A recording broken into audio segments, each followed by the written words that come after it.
The carrier weighed 11 kilograms, and 8 of that was cat.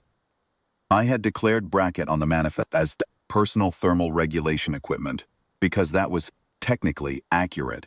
He had slept on my feet every night for 9 years, and I had not once woken cold. The transit authority at Keshar Depot flagged the entry anyway. They flag everything from Earth. It is station policy, which is another way of saying it is fear made into paperwork.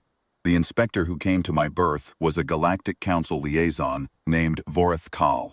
Tall species, the Keshar, 4 jointed arms, a resonance crest that flattened when he was unimpressed, which it was now. He looked at the carrier, looked at me, looked at the carrier again. Earth companion animal, he said. Not a question. More like a man reading a charge sheet. Maine Coon, I said, 11 years old. Answers to Brackett, mostly ignores it. Call's crest stayed flat. He told me, in the patient tone of someone who has explained something many times to people who do not listen, that Earth predator class fauna had been extensively reviewed by the Council's Xenobiology Division and found to be, quote, a matter of regional mythology and documentation error. He said this while Brackett pressed one paw against the mesh of the carrier door and yawned so wide I could count his back teeth. Call ordered the carrier opened for inspection. I said that was fine, took the carrier to the depot commons, because my berth was the size of a supply locker, and Cal had brought 2 subordinates who needed somewhere to stand. The commons was the station's main mixing floor. Cargo crews, transit officials, 3 different species of dock worker, a Velthari trade delegation eating something that smelled like copper. Busy, loud. The east wall ran the length of the room, and behind its reinforced partition was the Verath Hound's containment run. I had seen the Verath Hound on my first day at Keshar Depot. Station security used it for crowd control during disputes, released it into a corridor and let the corridor empty itself.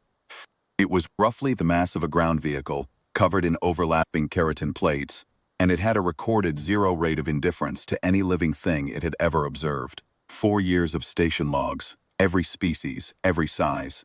The Hound assessed everything that moved on that commons floor. The Hound had opinions. You could hear it thinking about you from behind the partition. A low subsonic register that the human ear caught as unease before the brain caught up. I unlatched the carrier. Brackett stepped out, assessed the commons floor with the thoroughness of an animal who has been making these calculations for millions of evolutionary years, located a patch of deck plating near the base of the east wall, where heat vented from the power conduit below, and lay down, not near the partition, on it. His tail was 11 centimeters from the containment mesh. The subsonic register from behind the partition stopped. I noticed this the way you notice when a sound you have stopped consciously hearing disappears. A texture in the silence. I looked up from my manifest reader. Call's 2 subordinates had taken 3 steps back without, I think, deciding to.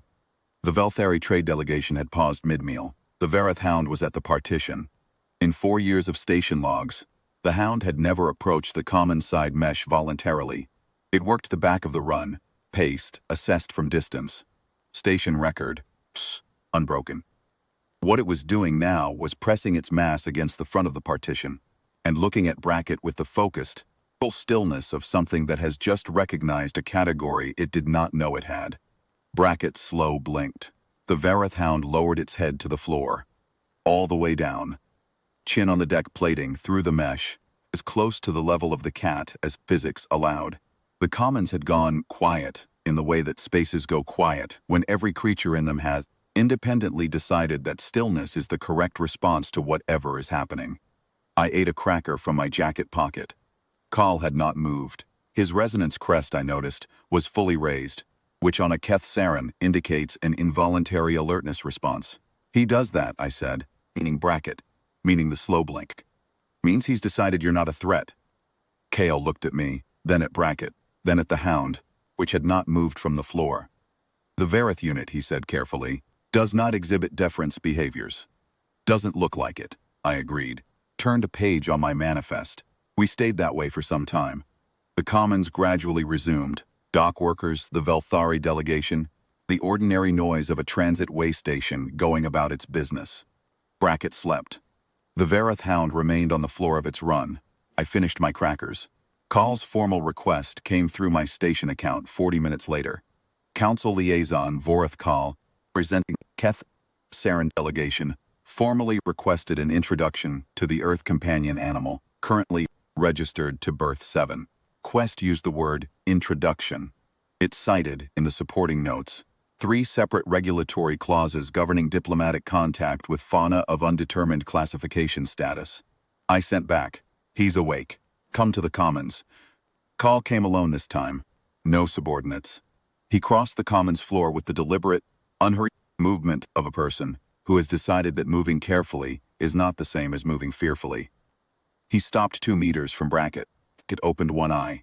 You can sit, I said. He won't care either way. Call sat, cross-legged on the depot Commons floor, which I suspected was not a position. Galactic Council liaisons found themselves infrequently. He looked at Brackett.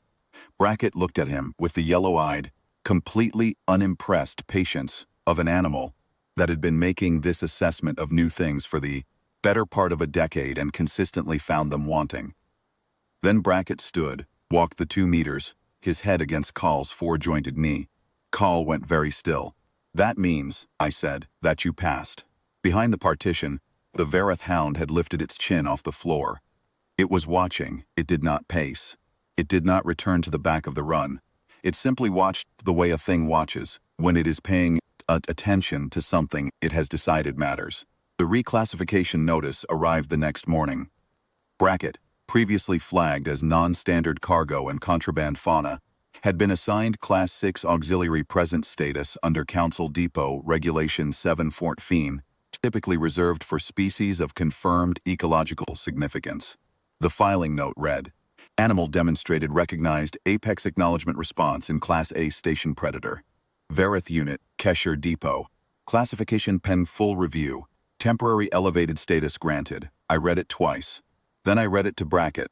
Was asleep on the warm patch of deck plating again. Tail curled over his nose. The Verath Hound did not resume its normal patrol pattern that day. Station logs recorded it as a unit anomaly. The anomaly remained unresolved for the 3 days I was docked at Keshar Depot, and I was told, afterward, by the harbor master, that the Hound had returned to its patrol pattern. Approximately 4 minutes after my carrier cleared the dock. I have the station logs if anyone wants them. 11 years of Brackett. The Verath Hound's 4-year unbroken record, 40 minutes of Commons floor stillness. Call sent one follow-up message 2 weeks after I left Keshar. No subject line. It said, we have updated the xenobiology file on Earth companion fauna. The section previously titled Documented Mythology has been retitled. I wanted you to know. He didn't say what they'd retitled it. I assume they'll figure out the right word eventually. Brackett didn't seem concerned. He was asleep on my feet, same as always, keeping them warm.